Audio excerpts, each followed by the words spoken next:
Welcome to the Alien Invasion number 210, recorded on Thursday, February 16th, 2017. I'm Dave Nelson, along with Brad Ludwig and Anessa Moyens. Coming up on this episode, a leaked photo shows one of Star Trek Discovery's new aliens. A painter gets a message from space. And what did Winston Churchill have to say about extraterrestrials? Plus the sighting and our picks and warnings. Before all that, though, our question this week: in what direction would you like to see future alien invasion movies go? A new twist that we've not seen, or something that we haven't seen for a while? I'd like a new twist that we've not seen. I feel like we keep recycling the same ideas. What would the twist be, though? That's the question. M. Night Shyamalan writing an amazing script. That would be the twist. I hear that last one, what was it, the multiple personality syndrome movie? Split, yes. I heard that was pretty good. And it's actually a follow-up to Unbreakable. Really? I did not know that. Exactly. What a twist. It is the twist. Oh, okay. So I was thinking that submersed aliens, what are USOs, unidentified subversive Subversive I mean, aliens. we kind of had that with Pacific Rim. I mean, granted, they were from another dimension, but, you know, they kind of came from the water. Yeah, I'd like to see something with the crafts, you know, because we've reported on crafts being seen, you know, coming from the water or going to the water, or like underwater bases for you. Oh, I mean, you've got, what was the movie with Robo Hitler and I don't even remember. like Nazis in the center of the earth or something? They have, I don't know. It was kind of underwater. It was under the ice, but I mean, you know, it's frozen water. Robo Hitler. Yeah, I really don't know. Like, maybe what we think as aliens is like there's actually this giant mirror that we're looking into and seeing ourselves, and are really freaked out by what we're seeing. Anessa, you just blew my mind. That's a cool concept. That's a really cool. That's like a Twilight Zone concept right there. Call me Hollywood. Okay, you're Hollywood. Thank you. Oh, we could do a whole twist on the Planet of the Apes thing, where it's like it's us, but from the future, invading our own planet. From the future. I feel like that's been done before too, though. Yeah, the thing with my board, yeah, it has. Sorry about that. Deja vu. What would you like to see, Brad? That is a very good question. I would like to see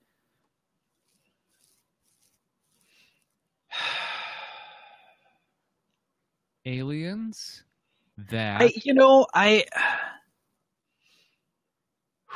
they want our potatoes. That's a twist. They're here to take our potatoes. You can't have my taters. Mm-hmm.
Hello. All right, you're back. Oh, shoot. Okay, good. Good. All right. Well, you froze and we just sat kind of doing our own show.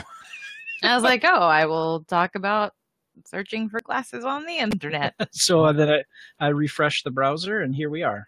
I came back and you guys weren't here, so I don't know what happened. I'm not sure what happened. So I was asking you, Brad, Yes. if you have any ideas for interesting new twists on the alien invasion film genre.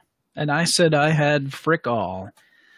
Okay. I feel like we've seen extra-dimensional aliens that have come to destroy us. We've seen aliens from the future. We've seen aliens from the past. We've seen aliens like possess people's bodies.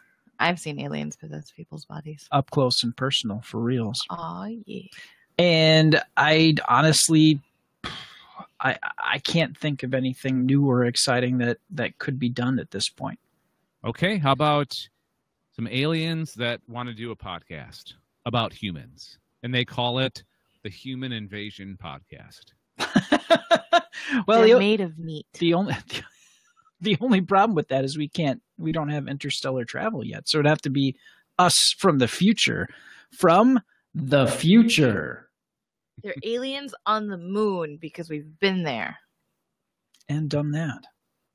And now they're like theorizing when we'll be back, how we're going to do it, how long we're going to be there, what we're going to do, how it's going to mess up their environment.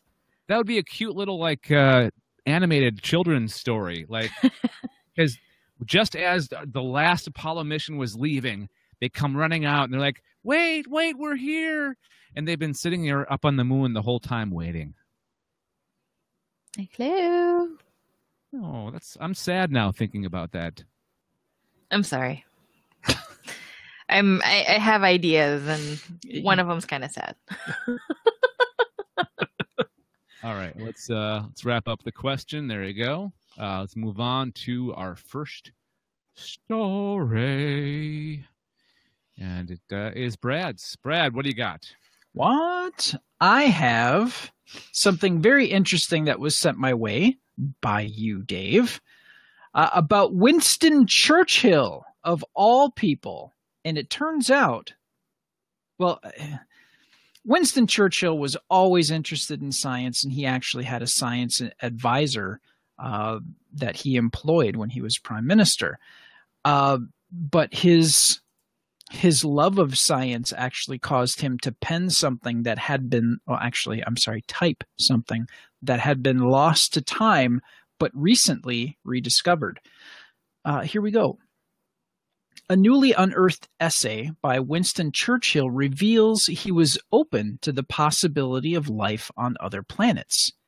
In 1939, the year World War II broke out, Churchill penned a popular science article in which he mused about the likelihood of extraterrestrial life.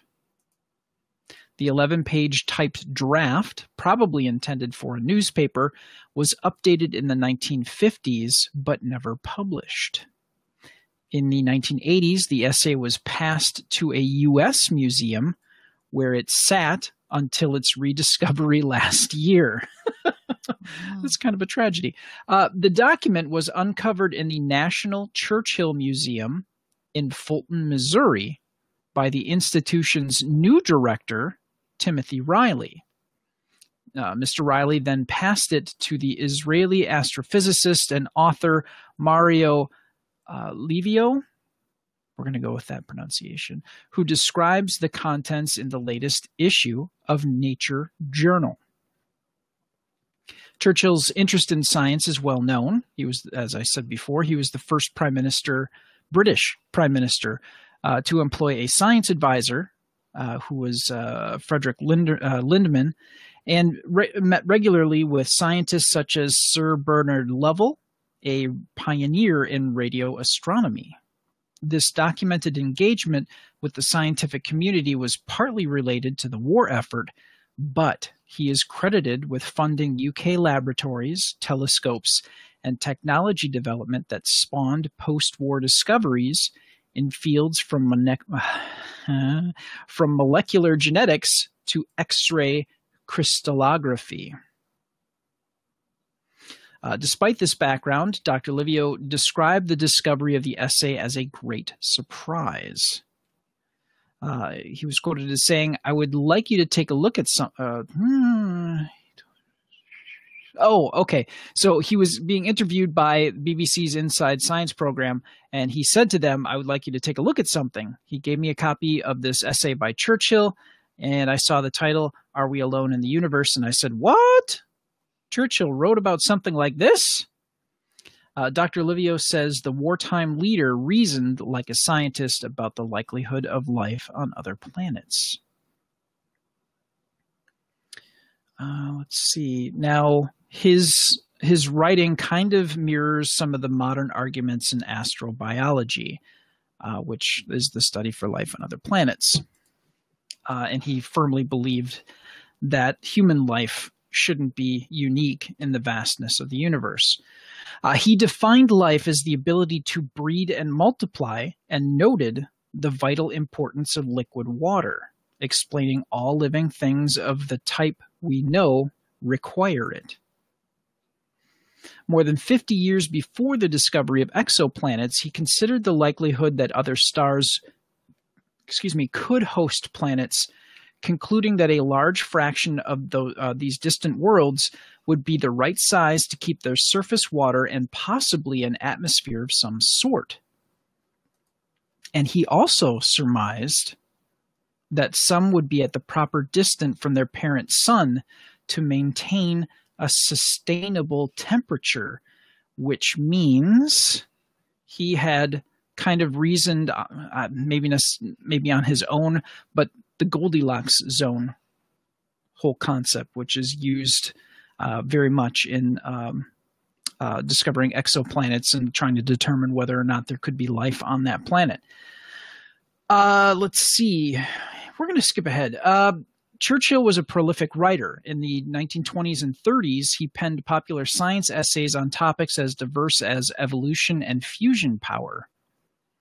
And Mr. Riley, the director of the Churchill Museum, believes the essay on alien life was written at the former prime minister's home in Chartwell in 1939, before World War II broke out, which we mentioned before.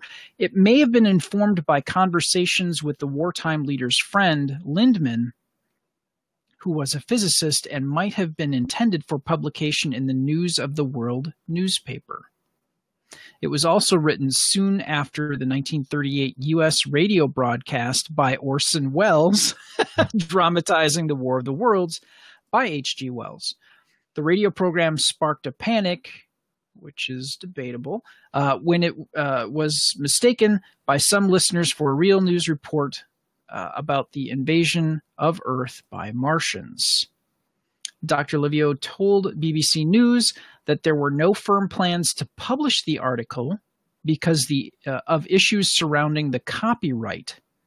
However, he said the Churchill Museum was working to resolve these so that the historically important essay can eventually see the light of day.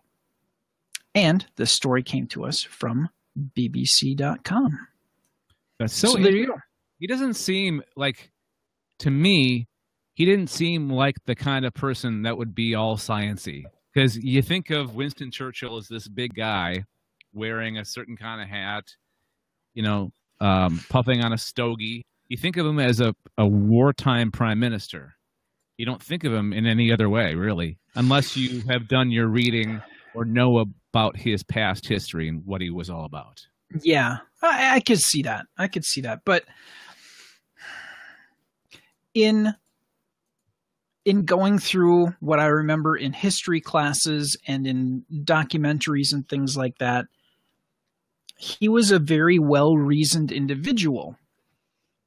He didn't say things spur of the moment. He didn't do things off the cuff. He had his facts and ducks in a row, and then he spoke about them. So that really kind of sounds a lot like somebody who would have maybe a position not unlike a scientist or an analyst or even an accountant, somebody that deals with strict facts, has to keep them in order and think and talk about them to other people. So I don't know. I don't think it's an incredible stretch, but yeah, I could see where you would go, well, I hadn't really thought of that. For a person who didn't know much about him, I think you'd be surprised. Yeah, no, I could agree with that. Yes. Yes.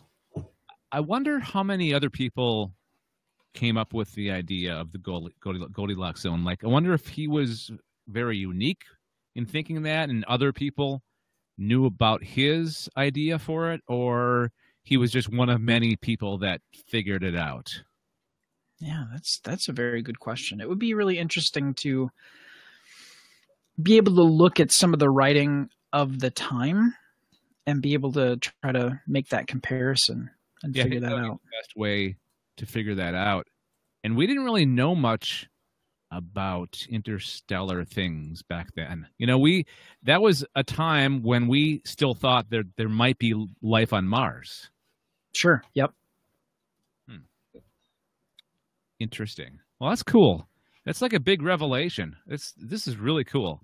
I'm glad that we found this story and we were able to talk about it this week. Absolutely. All right. Thank you very much, Brad. Do you have anything, Anessa, to add to this story? Not really. I'm just enjoying listening. What's being said.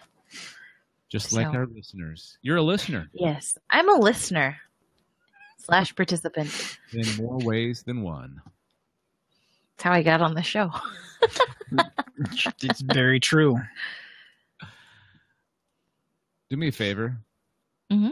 Say that last line again.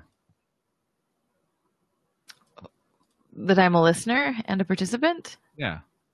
And it's how I got on the show. The whole thing. Yeah, no, say it again. Like, okay. Like, I'm a listener. No, I'm a listener and a participant. And it is how I got on the show. That's very true. You're not lying. Nope. That's ultimately how I got to Wisconsin. And that's how I found true love. Aww. I know. Happy belated Valentine's Day, everybody. Hey. I Right. love VD. Okay. All right, here we go. Let's move on with the show and my entertainment stories. It's Dave's Entertainment Corner. All right. Oh, we should do How's It Hanging? It's How's It Hanging time. How are you guys doing? It's howdy doody time. How was your week? It feels like it's going on forever. I'm really tired. But it was good because we went out for Valentine's Day and painted each other mugs or mugs for each other. I saw the pictures. I saw the photos on Facebook. Yes. So I painted a shark mug for Brad. And on the handle, I wrote, Jawsome. Because I'm punny. It's true. And I found, they call it an emoji mug, and it's like the one eye's kind of closed, one eye's wide open, and the tongue's blah, like somebody's being weird or freaking out. So I actually, instead of painting it yellow like an emoji, I painted it like a fluorescent green and tried to make it look like a funny Mr. Yuck. Remember the Mr. Yuck? Mr. Yuck is mean. Mr. Yuck is green. It was he's the stickers that they used to put to warn children that something might be poisonous and not something that you want to put in your face or deal with because it would make you sick. So those of us generation know all about Mr. Yuck. Yes, you kind of have to be of a certain age to truly appreciate the genius of Mr. Yuck. Yeah. So Mr. Yuck is only partially poisoned because he's got like one eye open. It's partially caffeinated. It's the caffeine. All right. Hey, perfect. All right. I got nothing. So we'll just go from there. Oh, hang on. I do have something. Keep on stopping the recording before we're done. Right. Why you do that? It's been a very snowy Valentine's Day week here in Ottawa. Like, we have all of the snow. You guys sounds like you have none of the snow, and sounds like we have all of the snow. Do you want some of our snow? No, thank you. We're just about rid of ours. It's true. Oh, come on. Nope. It's like it finally almost completely melts off the driveway, and then it snows, and then we start over again with the melting cycle. No, we had a record snowfall on Sunday. Like our biggest snowfall of the year was Sunday. And then we got more on Tuesday and more on Wednesday and more today. And now it's done and it's supposed to warm up. It's going to be +6 Celsius on Sunday. Nice. So above freezing. That's cool. Yeah. Word. Doubt it'll stay that way, but it'll be nice for a little bit. It's always a nice relief when you have like above freezing temperatures. You're like, oh, this is a pretty day. It's good to get a reprieve once in a while. You know, It is. winter can take a break for a few days. Wait a second now. You said record snow. How much? We got, oh, hang on. I told you 25 centimeters earlier when we weren't recording, but I want to make sure that I got that right. Bear with me here. It shouldn't take very long because I'm an expert Googler. I Google for a living. The Googler. Yeah, we got 50 centimeters this week, which is about, you guys remember when I did the conversion of that? How much it was? Said 50 centimeters? Yeah, 50 centimeters. Yeah, it's about just about 20 inches of snow. Yep. So we got a lot this week. That is a lot. I think I'm done for winter. I think I'm done with winter for this year. Quite possibly. Yeah, we kind of got off lightly with winter this year. It's been really weird. It was very cold, but we didn't get a whole lot of snow. It wasn't as cold as previous years, but we got more snow than last year. I forget when we had like the 8 inches of snow, like at that point we had I think 12 inches total for the season. And up to that point last year we had only had like 3 inches, but we had colder temperatures. Wisconsin can get some serious snowfalls. Like the last winter I lived there, it snowed like a MRFer. Like it was crazy the amount of snow we had that last. Mother fracker. Mm-hmm. So, Sorry. All right, let's get back into the news here. Hang on, what did I just do? The waveform looks funny. I don't know what I did. Okay, moving on.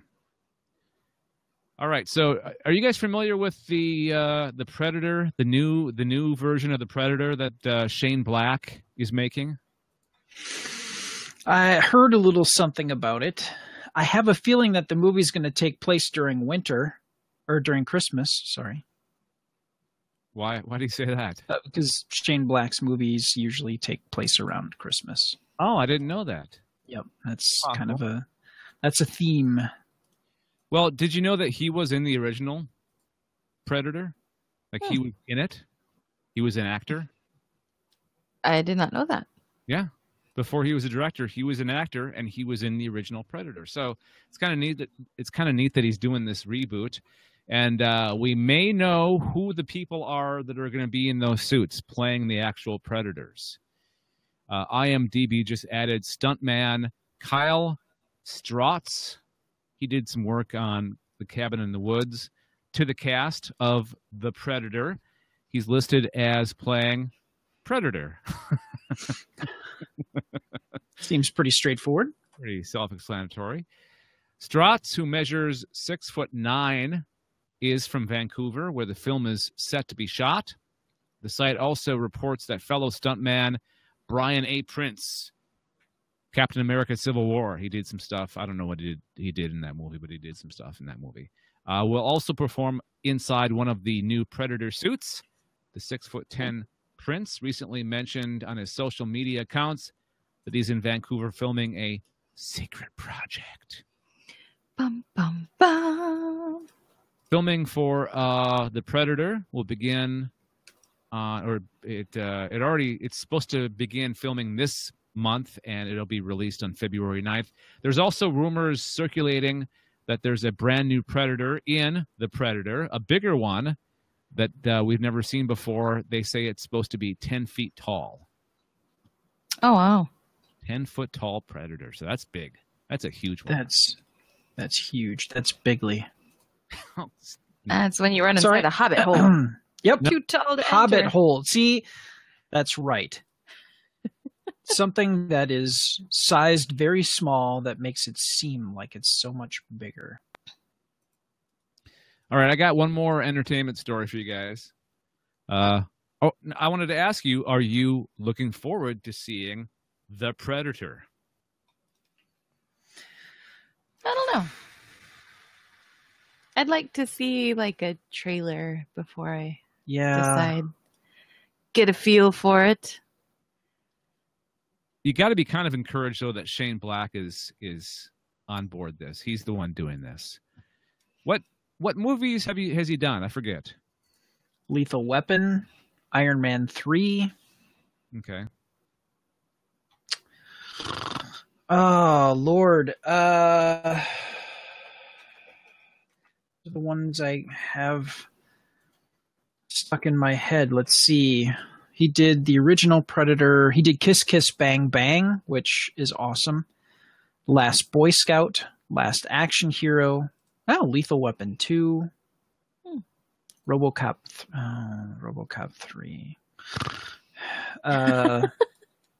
Let's see. Need for... Oh, that's terrible. So you could be hit or miss. Yeah. Last Action Hero wasn't the best thing ever. Last Boy Scout was pretty... What's that? He was Hawkins in the original Predator. He was a crewman on the USS Reuben James in The Hunt for Red October. He was in a TV series called Dark Justice. I don't think that's about Justice League Dark, really. Ooh, he did The Long Kiss Goodnight. All right. So I made that into a date movie. I don't recommend that as a date movie. All right. I've not seen it. And you know why? It's not the greatest film, and it does have Samuel L. Jackson in it, though. Well, that makes everything better. He makes everything better. He brings it up a notch. Yeah. Typically he does, yes. All right, so my second entertainment story is leaked photo shows Star Trek Discovery New Aliens. Now, when this first was released, they were saying, oh, look, it's the new Klingons. And they look way different than the Klingons that we've seen before. But the person that originally posted the photo said he may be wrong about the whole Klingon thing. It's somebody that works on set who just happened to snap a photo, and he posted it, I think, on Twitter or Instagram. And I don't know if you guys got a chance to see them, but they look very, let me see, what does it say?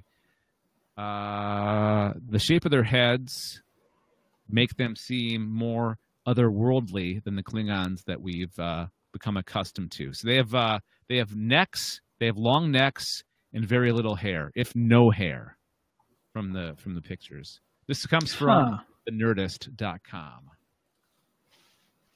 So it's either Klingons or not. If it is Klingons, they look a lot different than the ones that we've seen before, but not much different from the Klingons that we saw in Star Trek Into Darkness. They were quite different from the ones from the TV show. So I guess we'll see. We'll see when Star Trek Discovery premieres and Brad doesn't watch it. I'll have to tell you all about it. You will. Okay, let's move on to our final story here. So, Inessa, what did you bring to the show this week? Art. I'm classing it up. All right. Well, maybe not. Well, I guess kind of. Anyway. So after seeing a UFO or an extraterrestrial, Would you share your experience with others? Odds are that tons of people out there have had encounters with ETs, but were too scared to come forward. There is a huge stigma surrounding UFO and ET phenomena, which is largely due to mainstream media and Hollywood. It's no secret that the US government has been discussing UFOs for quite some time. Leaked FBI documents, emails from the Clinton campaign, the black budget secret space program, and even quotes from former US presidents have confirmed that. Even the Vatican has addressed extraterrestrial intelligence, yet many people will simply brush off this subject as if it's a joke. Well, that's not the case for Spanish artist Robert Emos. After seeing a UFO and ETs face-to-face, he was inspired to share his experiences through his art. By painting what he saw, he hopes to desensitize people to ETs so that hopefully, if and when they finally return, people won't be scared of their appearances. While on vacation in Brazil, Robert went for a walk on his own. Bringing a pencil and some paper, he set out to adventure through the dunes. He found a place to sit and soon realized he was directly in front of a UFO. He made some illustrations depicting his experience. Robert believes that the extraterrestrials who visited him chose to contact him because of his painting and sculpting skills. He feels that they were aware of his artistic abilities and that they knew he could accurately portray their appearances. Despite their diverse physical characteristics, Robert felt as though they weren't trying to harm him, but rather help him. Robert explains, "They're like older brothers who want to help us, not harm us. My role is to reduce the fear of them before they make their return. I make this work so you were not scared of seeing a figure with a long neck and scales. Perhaps in 20 years, people will have seen these figures and then they'll say, 'That crazy man was right.'" It hasn't always been easy for Robert. Some of the people around me understand and accept this, and some don't. I know it's hard to believe. I have to believe a lot of things that I don't see. When I draw them, they become tangible. I'd like to see them again, he says. It hasn't always... If you are interested in listening to Robert's story, told by him, you can check out his interview on Vice, which is where the individual who wrote this article got the quotes from. So many people seem to think that ET phenomena is a joke, as mentioned, which is primarily due to the lack of disclosure and the stigma surrounding the topic. In reality, there are so many government documents and emails, as well as countless reported human encounters with UFOs and ETs, that it would be ignorant to deny the facts. We can all learn a lot from Robert's passion and determination to spread the truth. We live in a society that thrives off of fear. And that is why it is crucial to challenge fear, which is precisely what Robert is doing. He recognized that the beings who visited him don't need to be feared and feels passionate about sharing this with others through his artwork. His paintings also speak to how using a creative outlet can help us understand some of his life's most notable events. Expressing ourselves can be incredibly therapeutic, as it allows us to expose our vulnerabilities and speak our truths, whether that be verbal or not. For Robert, his creative outlet is through art. And that was from collectiveevolution.com. They're very nice pictures. Oh, no, they are. And the aliens are really interesting. They do have very elongated necks, and they have the stereotypical almond-shaped eyes. But what I think is really cool is that they, and I don't know if it's like a physical characteristic or if it would be maybe part of their culture, but it looks like they have some markings that are different between the extraterrestrial beings. So in one image, one painting, actually I guess it's two paintings that are side by side, and what I would guess would probably be the male, on his elongated neck, he has these spots, or it has these spots, and what I would guess would be female on the right has more diamond-shaped markings. So I don't know that those would necessarily be scales because, you know, it's noticeably different between the two beings. But I think it's cool that he puts a lot of detail into his work, more so than, you know, you see sketches of aliens and they're always, you know, kind of a, like the stereotypical grays, big black almond shaped eyes, and there's not really a whole lot of detail, no identifying marks. So with these, I think it's kind of cool. And she's wearing a headband of some kind. Right, like. And the what I would guess would be the female is wearing a headband, whereas the male being is not. But they both, like I said, have markings. One of them looks like they're wearing a robe. The other one kind of like a shirt or a gown, maybe. And then you also have paintings of the craft that he saw, which would be pretty close to a stereotypical saucer, except at the bottom of the saucer, you've got a couple of different levels where you can see the being standing inside, looking out through the window.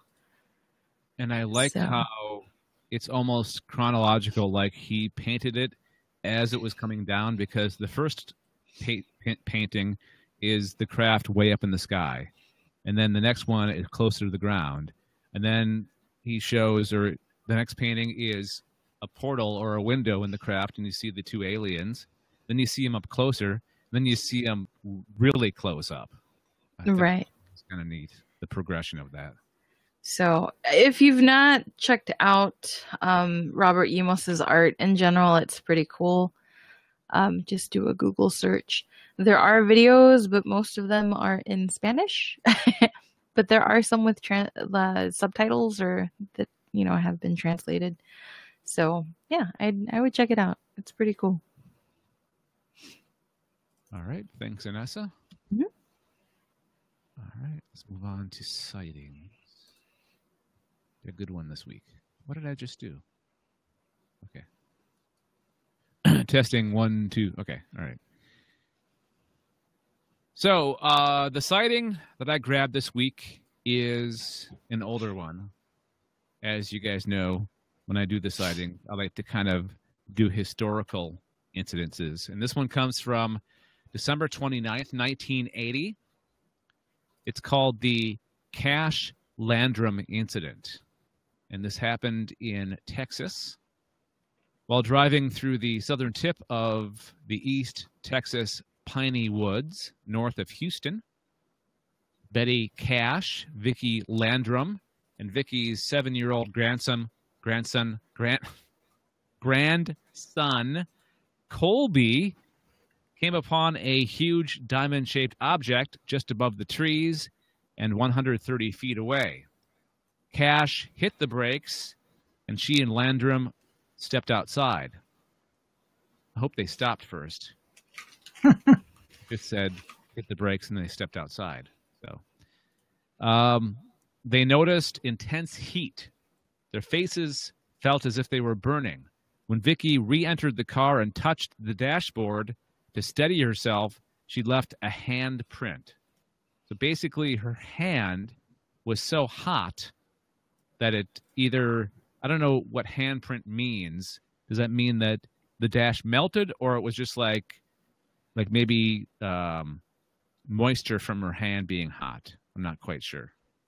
Well, if they're north of Houston, it is a very humid, it can be a very humid environment. So maybe it's some sort of condensation in the temperature change. Like perhaps the dash was cold. Yeah. The air was hot and there was some condensation. I have no idea. Okay. So blasting fire and heat, the UFO slowly ascended. Suddenly, numerous helicopters, 23 in all, 23 helicopters. That's a lot. Just a couple. Yeah. Appeared from all directions, positioning themselves near the strange craft. By the time the witnesses were back in the car and watching the spectacle from their moving vehicle, other motorists saw the object and helicopters from different, more distant locations. Eventually, the flying objects were lost to view. Now, this had a profound effect on their lives. Back home, the three fell sick. Cash Most severely, she suffered blisters, nausea, headaches, diarrhea, loss of hair, and reddening of the eyes. On January 3rd, unable to walk and nearly unconscious, she was admitted to a Houston hospital.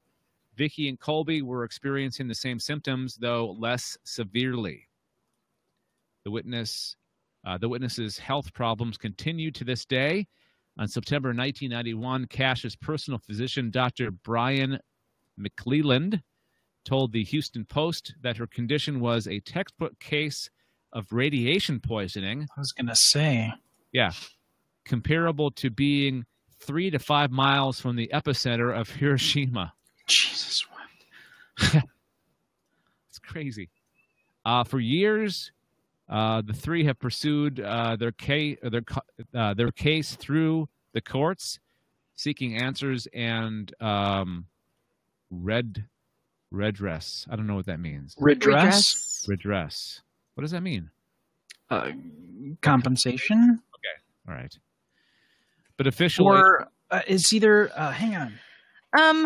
It can be like compensation or like a remedy. Yeah, something to set it right. Compensation for a wrong or grievance, whether that's financial or otherwise. I've never seen that word. Sorry. Yes. Official agencies deny any knowledge of the incident, even though the helicopters have been identified as twin-rotor Boeing CH-47 Chinooks used by both the Army and the Marines.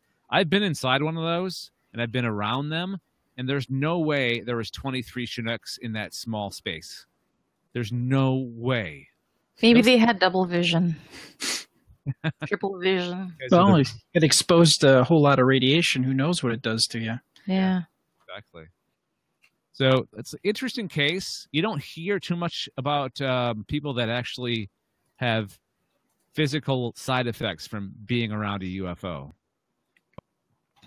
Once in a while you will, but this is pretty severe. This is... Yeah. How many miles from the epicenter of Hiroshima? So what, 3? Did you say? 3 to 5. Yeah. Wow. That's a serious... That's a lot. That's... You better get your exhaust fixed on that diamond-shaped UFO. Yeah. Get a leak of some kind. And the thing to remember too is that Hiroshima was an atomic bomb and not like the bombs we use today, which are far more powerful. But still, it's pretty bad. Yes. Okay. All right. So there you go. I would love, because people have told us that they have experiences that they've had who want to share them. So if you're one of those kind of people, please let us know. Give us email us or call our voicemail number. What is it again? 805-328-3966. 805-328-3966. Or email aliens@gncasts.com. Would love to get a listener, because we've had a couple listeners be our sightings before. So let's get more of that, please. And thank you. I think it's awesome that you got this off of howstuffworks.com. I love their podcasts. Yeah, I've never seen their website before. So I'm thinking that maybe they have more. I'm hoping they have more of these. So I'll look. I'll go back there and look again sometime. They might, because there is Stuff to Blow Your Mind, How Stuff Works, and then Stuff Your Mom Never Told You, which just recently wrapped up. But there's a whole series of these podcasts, and they're very informative, and they just cover a whole spectrum of topics. And so you might find more out there. I don't know, but yeah, I recommend any of these. I've never listened to any of them, but Stuff to Blow Your Mind sounds very interesting. Yep. And then there's Stuff You Should Know. So no, like I said, they're all very, very great podcasts. And they're, like I said, one of them has been retired, I suppose. The hosts have moved on to other things, and that was Stuff Your Mom Never Told You or something like that. So anyway, kind of like the sci-fi film school that you exactly. They moved on, though. Maybe if I have the time and energy, I'll try bringing it back someday. Do it. All right. Cool. Let's move on. Let's move on to other things. What things? Picks and warnings time. Yay! Woo! These are alien-related things that we have enjoyed or not. Thus, the warning. Looks like Anessa's first. What do you got? I have a pinball game. Metroid Prime Pinball for Nintendo DS. Now, this game came out in like 2005. I don't think I've had it that long. I would guess probably around 2008 is when I picked it up. I really enjoy the game. I think I've mentioned a Alien versus Predator pinball game a couple shows or so back. So now we get Metroid Prime Pinball. For those that are not familiar with Metroid, it is a game series that was created by Nintendo, and it chronicles the missions of a bounty hunter named Samus, and she protects the galaxy from attacks of space pirates and their attempts to harness the power of Metroids. And Metroids are like these large parasitic jellyfish organisms, kind of creepy looking.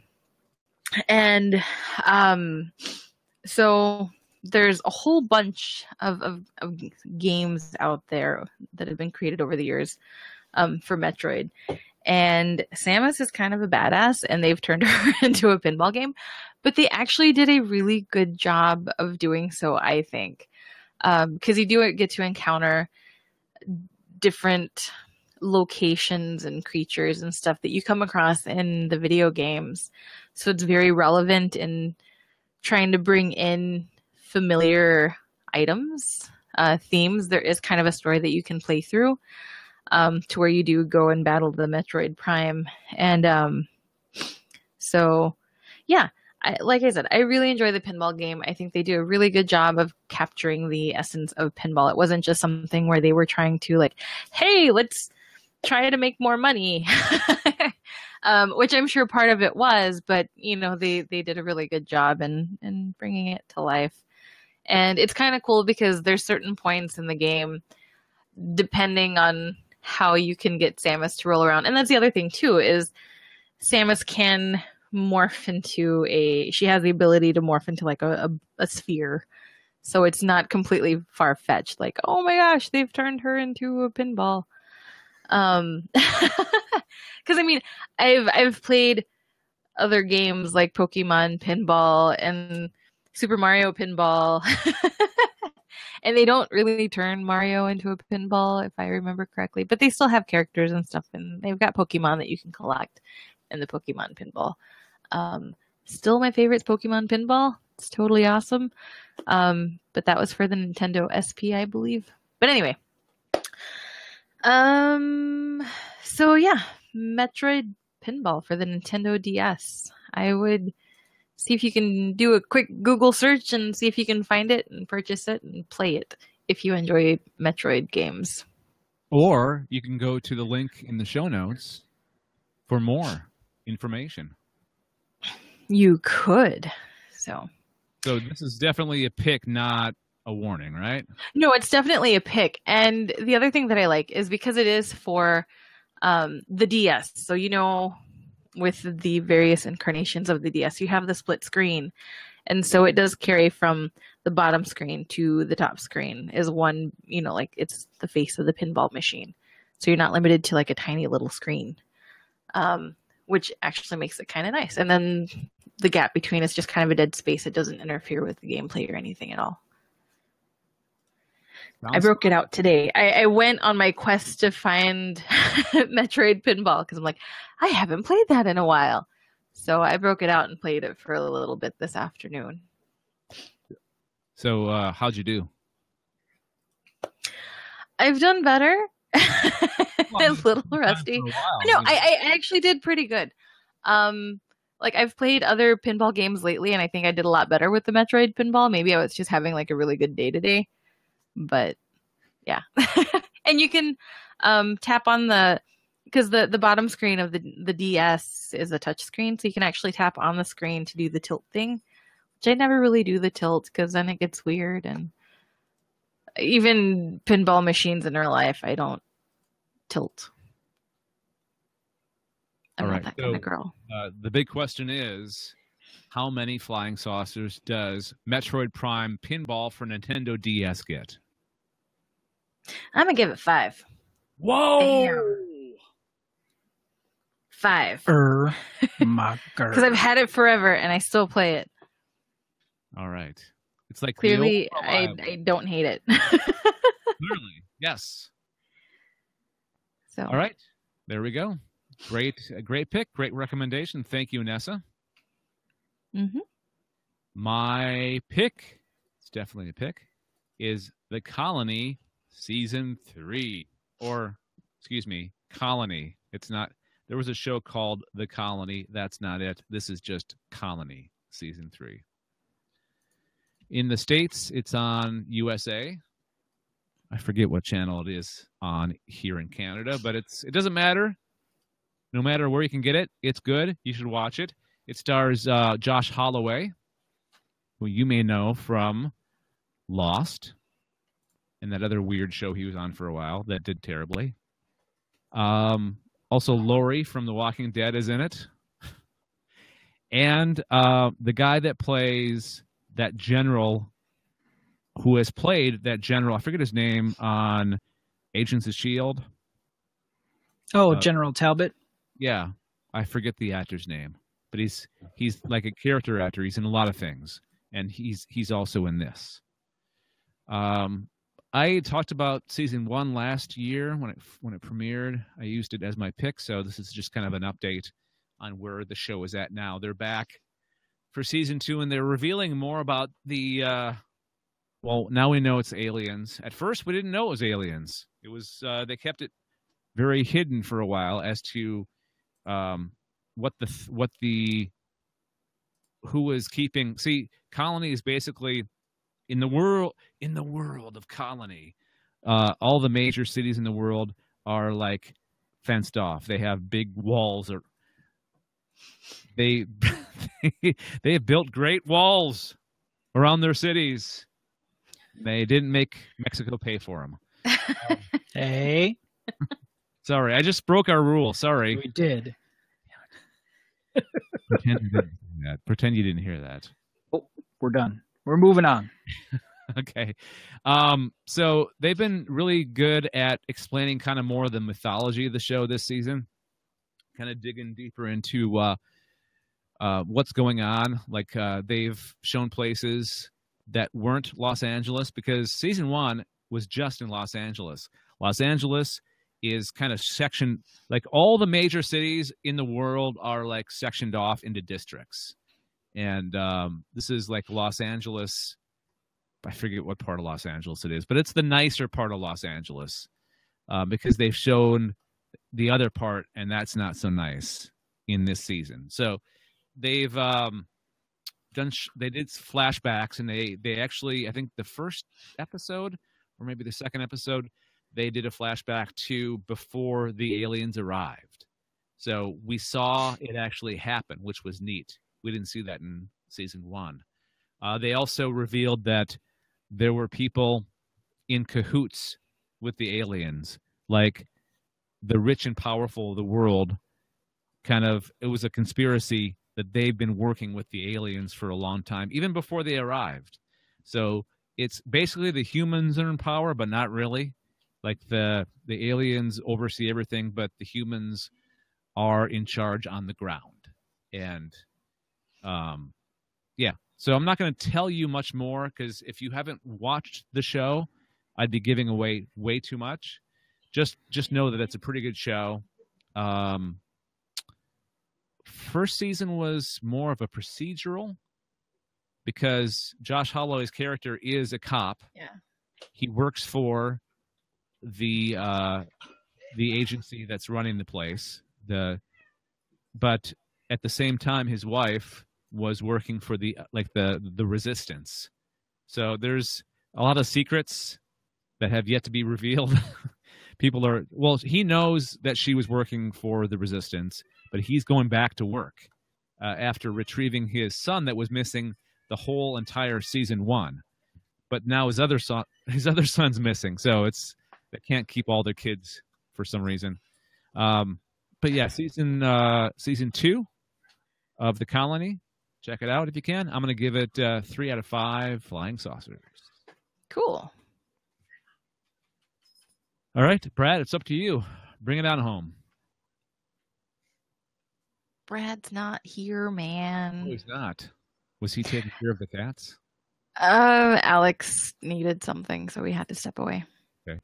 This is interesting. I was kind of like the sandwich in your video game sandwich here, because you got Metroid Prime Pinball for Nintendo DS, you got Colony, then you got Brad, which is also... Yeah, we do have Brad's, which is a game. It is a game, and it is a game that I found for Android, because my phone is an Android, and it is called Grabitron.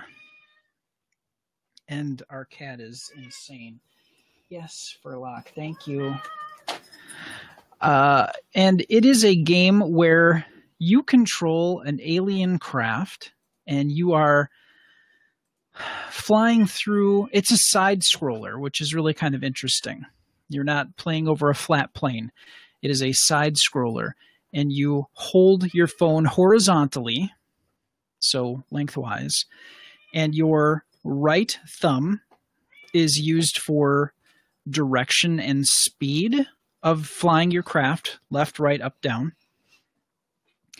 And your left thumb releases a giant claw, the Grabitron, and you can abduct humans. You can rescue other aliens that are stranded on Earth, or you can pick up objects. Like you can pick up a car and drop it on something. You can pick up a large boulder and move it out of the way. And there are gems that you occasionally find, and they fuel your ship. So the whole purpose of this is to keep finding gems to keep moving. You need to watch out for humans that have guns, like police officers and whatever, that shoot at your ship, which can damage your shields and can damage your ship and ultimately cause your ship to explode. If it runs out of power, it explodes. If it runs out of shields and takes enough damage, the ship explodes. So, and with collecting the gems, they not only power your ship, but you can spend them for upgrades on your alien craft. And there are 5 different UFOs that you can possibly fly. So it's a really fun game. It's actually kind of addictive. And I found a point where I could actually fly into a subterranean cave, and I was actually kind of flying around. You got to be very careful, because if you bump into the walls of the cave, you take shield damage, which can ultimately harm your ship and cause it to explode, which is what happened to me. But I did find some aliens that were trapped down in the cave, and I rescued them. And there were other gun-toting farmers that were shooting at my craft. It's a really strange game, but it is a lot of fun. And that game, again, is called Grabitron, and it is available for iTunes as well as Android. Grabitron. I'm sorry. Grabitron. No, you have to make your voice more robotic. Grabitron. Oh, sorry. Yes. Grab it. Grabitron. There you go. Perfect. How many flying saucers did Grabitron get? I give it 5. Wow. Out of 5. High scores this week. Yeah, it's like I said, it's addictive and it's very fun to play. So, and not overly complicated. Once you get used to the controls and the speed and direction of flying the ship with your right thumb, dropping and doing stuff with the claw, the gravitron, is not that hard. So there you go. In review, we had Gravitron, we had Colony Season 2, and Metroid Prime Pinball for Nintendo DS. And like I said before, we have the links to all of our picks and everything else, the sighting, our stories, pretty much everything in our show notes with the podcast or on the website, gncasts.com/aliens. All right. Hang on. Hold that thought. All right. Here we go. Final thoughts. I'm going to wrap it up here.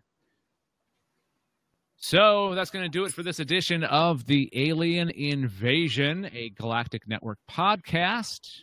If you'd like to read more about the stories we covered, like I said, check them out in the show notes. We'd like to thank Monkey Warhol for providing our intro music. It's a song called Alien Syndrome. He's got brand new music out, a new EP called EP4, and you can check it out at monkeywarhol.bandcamp.com/album/EP4, or just go to the show notes or Google. That's also a good option. Also, thanks to Retward von Dürrenberg, a composer from Germany, for our closing music, a song called Be Water. Learn more about him and his music at thecaravel.net, TheCarvel.net. And finally, thanks to our friend Ben Olson for recording the little disclaimer at the very start of this episode. You can find out what he does at benolson.com. Okay, final thoughts. Brad, what do you got? I have a feeling I'll be spending more time playing Gravitron. Sorry. Oh, wait. Got to use the right one. Gravitron. All right. Looking forward to 2 more picks with different variations of Gravitron in the future. Yeah, hopefully. All right. Anessa, what's your final thought? Cat butt. Yeah. Our cat is currently giving her the business end right now and trying to be all cute. It's like, hey, check out my butt. I pooped today. Does it have a big butt and it cannot lie? You other brothers can't deny. All right. Thanks for joining us, everybody. Have a great week. And until next time, we'll talk to you in your headphones. Whoop, whoop. Whoop, whoop. Goodbye. Bye.